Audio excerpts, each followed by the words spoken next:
even counting all the times I would take trips and stuff. And I don't ask, I want to share something. I've got I believe, some of the neatest listeners in the world, because I do, and when I'm able, I give a lot of books away. But I know there are people, when I hear that, if you were really a Christian, I basically want to say, what in the Hades do you do? Well, if they're on the Internet, they can at least forward the Internet. If they're emailing me their, convulsive requests, and one guy basically said, I got more important things to spend my money on your book, but it sounds interesting. I sent him back an email and said, no, thank you. Your heart's not ready, and your mind certainly isn't. And I'm serious about that, okay? Now, look, I've given, and I'm not saying whoopee, but it's just I say to any veteran, they can have my book, and I'm not speaking for you on this. I'm just speaking for myself. But even then, one lady got mad at me. She says, I don't care how much money and books you give away. You're an angry man. Well, so is God. He's angry at sin every day. And I think that, we've got such an explosive. I'm sitting here going, okay, we've got 2012, 2019. Let me make it clear to everyone. I think you just said it. It's a freckle, the Mayan calendar. There are thousands, if not 10,000, ancient arcane writings, all pointing out. And Tom, my contention is the fallen angels. Not only, if you really go almost word for word in the book of Enoch or in Hanok, and I've got one of a really good translation by a very brilliant man who gave me permission to reprint it for my listeners. The point that I think people have got to understand. Let me give you a good example. MySpace and Facebook. You know what that was called in Star Trek East? That's the Borg. And a very prominent man who's now dead, brilliant beyond, and at one time associated with Majestic. And if you don't know what Majestic is, go Google it. He said, Steve, where do you think the ultimate control lies? And I said, with he who not only develops. He said, no, it's not he who develops it, it's he who controls it. And he maintained, Tom, now listen to this, I don't know if you've ever heard this, but he said that the whole, you're going to love this, the whole social networking, especially in virtual reality, was an alien, not meaning foreign to the boundaries of the United States, but not of this planet. It was, if you will, the ultimate web to snare everybody into the hive, H-I-V-E. For the record, the word hive exists in special operations terminology for the giants that are in stasis, and I've talked about, good night, Dr. Moldeshev, who has seen them, and all the different people that have viewed them. I've had people in my office, and they said it's interesting. He said it's a simultaneous sharing of a command that goes out. It's like, if you will, an alien mind-melting neural network. Am I being clear? Does that come across clear enough? Yeah, and what's interesting is how so much of the presentations, I've been traveling the U.S. this year, going to these different conferences, and they want me to talk about what's happening now with neural networking, actually the whole hive mind issue, the approach of strong artificial intelligence, how we're going to create systems that will allow the brain to be integrated with strong artificial intelligence systems, what the state of the future from the Millennium Project is saying, all these, what the Jasons are saying to the Department of Defense, and it sounds very much like what you're talking about right now. That on the near landscape, there is a moment in which we are going to be integrated with machine intelligence, but there won't be any coming back from it. And so then you have to question, what does that even mean? If we won't even be human anymore as we understand it today, but what are the implications of it? Well, I think the implications, and this is what people have got to understand, nobody is a better authority than King Jesus. Jesus said, except for the sake of the elect, if those days weren't shortened, there'd be no flesh left alive. I can basically, give Ray Kurzweil, a great title for whatever he wants to title his next book, No Flesh Left Alive, because when you and I first started taking on transhumanism, singularity, genetic Armageddon, mutagenic properties of radio frequencies, and when you wrote Apollyon 2012, and I was writing Genesis 6 and whatever else I was writing, it's just all back there in history. The thing that was amazing to me, Tom, was the absolute, as you and I, and look, I'm not taking credit, but I believe this is my calling and your calling, It was almost, you and I would say something, then immediately they would come out and counter it. I think you've noticed that. And I mean, you've been taken on by, some of the transhumanists, and I forget the guy that wrote the essay, and basically to them, we're Neanderthals. But the point is that when somebody called me a Neanderthal, I said, well, yeah, remember this, that you were taught in anthropology that was in the family tree or lineage of Homo sapien. I said, guess what? Separate species. What does that do? And I said this. I said, it's a good thing you guys didn't, I said the only thing lacking in anthropology is a jawbone of an ass, courtesy of Samson. I said, because then you could have built a whole new man, and I don't even want to tell you what I called him, okay?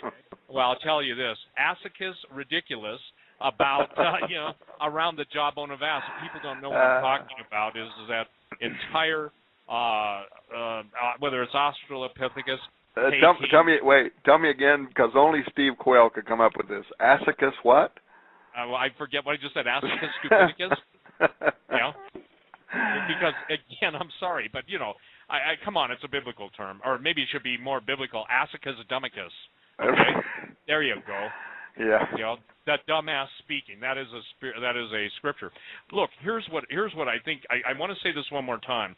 I don't even know where it is on my website. I got so much stuff on there, but it's called The Map of the Creator. Have you ever seen that? The one that's 500 million years old, and it's absolutely the Earth and every single terrain feature from outer space.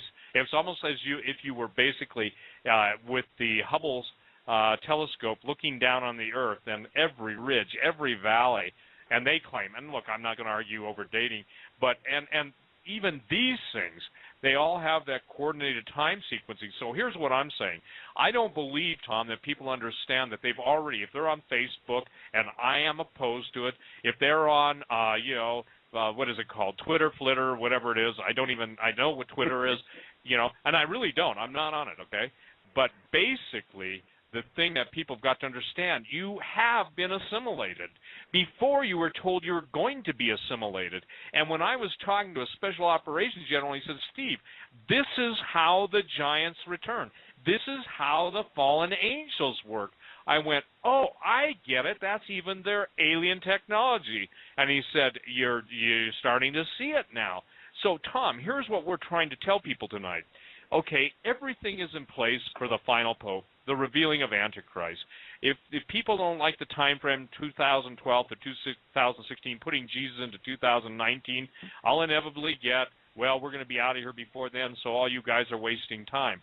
Well, if you're wrong and we're right, then there's some interesting dilemmas that let's say, this forces those who would criticize to deal with. So the hive mentality, okay, that hive mentality is what's coming back.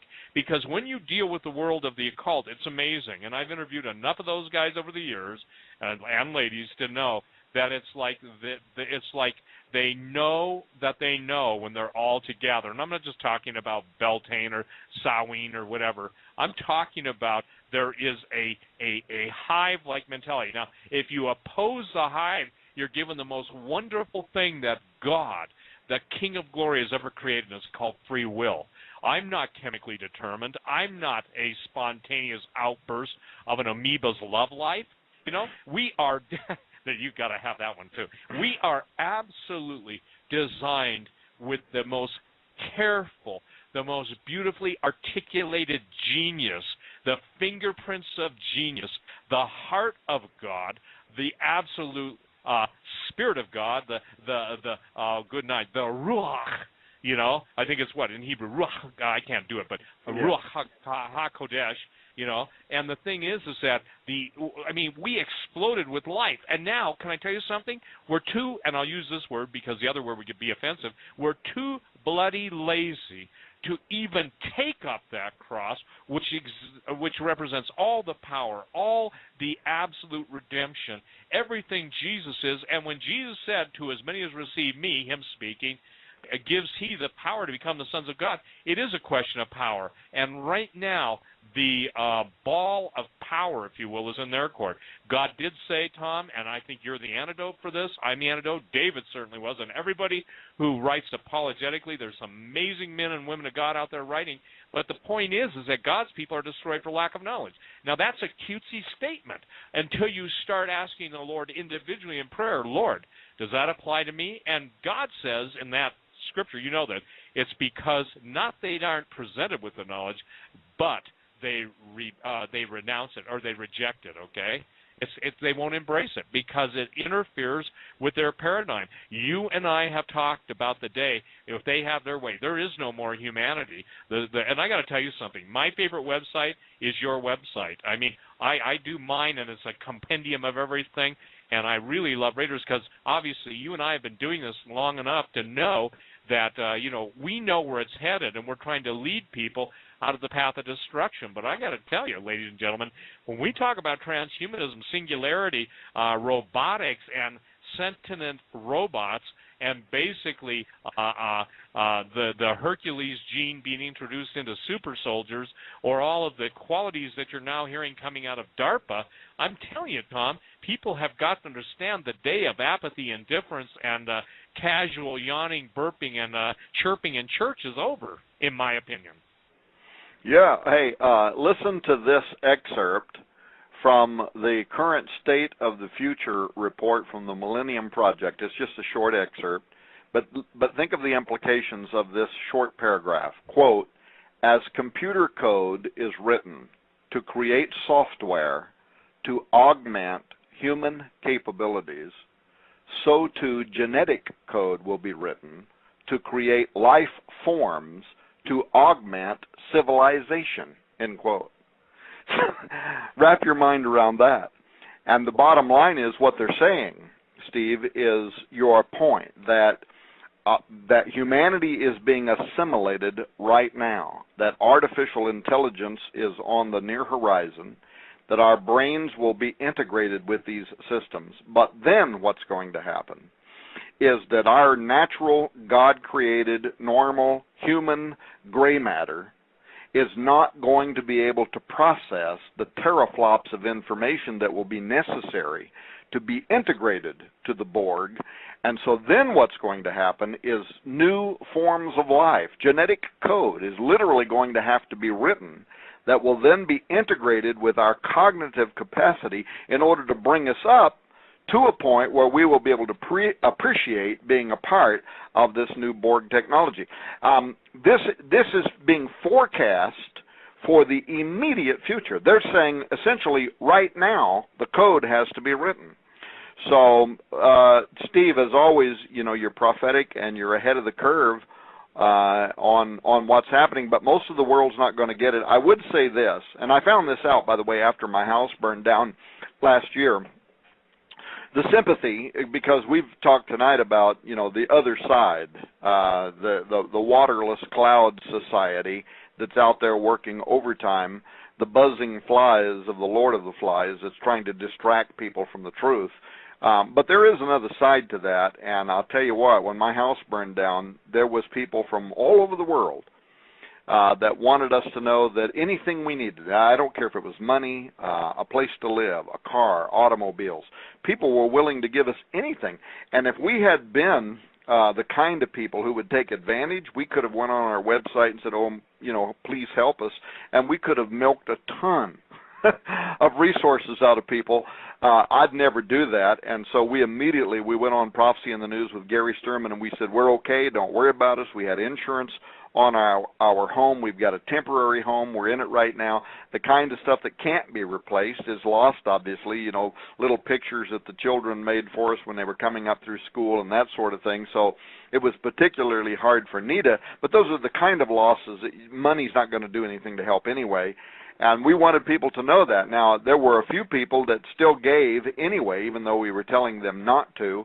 And I can let those people know that Nita, my wife, she supports about 24 missionaries. And the revenue that came in went directly back. For instance, there was a guy and his wife that sent us a check for $1,000. A few days later, Larry Spargamino of Southwest Radio Church him and his wife barely made it into their tornado shelter in Oklahoma, you know, last year when the tornadoes went through. And when they came out of their tornado shelter, there was nothing left. Their house, their barns, their vehicles, everything was gone. Well, then we turned around and sent those monies forward to them. Pay it forward, you know that movie? So that's what we did.